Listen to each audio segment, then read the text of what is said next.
مجھے ایک دفعہ آپ کو یاد ہوگا ساہیوال کے ایک ہاسپٹل میں چلڈرن وارڈ تھی، اس میں آگ لگ گئی، انفنٹس کی جو وارڈ تھی اس میں آگ لگ گئی اور بچوں کو تو نکال لیا گیا، لیکن اس کا جب میں شروع میں چیف منسٹر بنی تھی، یہ ایک دل دہلا دینے والا ایک واقعہ تھا. وہاں سے مجھے سمجھ آئی کہ ہمارے کیا فلاز ہیں. تو میں جب خود اس ہاسپٹل میں گئی، میں نے کہا میں جا کے دیکھوں کہ کیا ہوا ہے. کرمنل نیگلیجنس کے علاوہ جب مجھے پتا چلا وہ ایک بچہ جس کی ڈیتھ ہو گئی تھی سفوکیشن سے، تو اس کے باپ سے میں نے جب بات کی، اس نے مجھے بتایا کہ جی میں جب اپنے بچے کو دیکھنے آتا تھا تو جو دروازے پہ گارڈ کھڑا ہوتا تھا وہ کہتا تھا 400 روپیہ دو ورنہ میں آپ کو گزرنے نہیں دوں گا. بچہ کرٹیکل ہے، ڈیتھ بیڈ پہ پڑا ہے، اور اس کو کہتا تھا کہ آپ 400 روپیہ دو گے تو اندر گزر سکتے ہو ورنہ نہیں گزر سکتے. تو میں نے کہا کہ کتنا کماتے ہو؟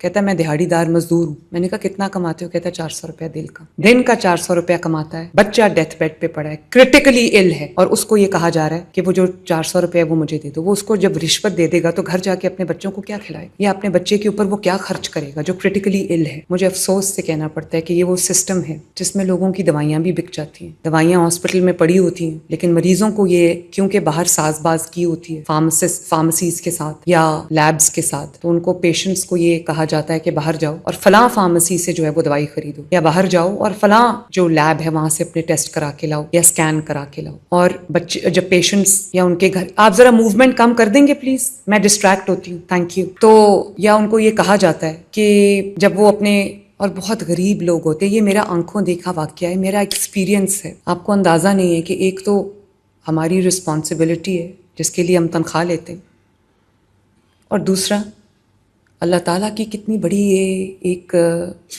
آپ کو پوچھ ہے، مجھے پوچھ ہے کہ اگر میرے پاس وہ وسائل ہیں، مجھے وہ کرسی ملی ہے، مجھے وہ اختیار ملا ہے، مجھے وہ پاور ملی ہے، مجھے وہ طاقت ملی ہے جس سے میں ایلنگ ہیومینٹی کا کوئی مداوع کر سکتی ہوں. تو اور میں اگر اپنی وہ ذمہ داریوں سے غفلت برتوں تو آپ کو اندازہ نہیں ہے کہ اللہ تعالیٰ کی کتنی بڑی پوچھ ہے. اور نہ صرف یہ کہ ہم کرمنل نیگلیجنس برتتے ہیں اپنے کام میں، وہ کام جس سے لوگوں کی زندگیاں جڑی ہوئی ہیں.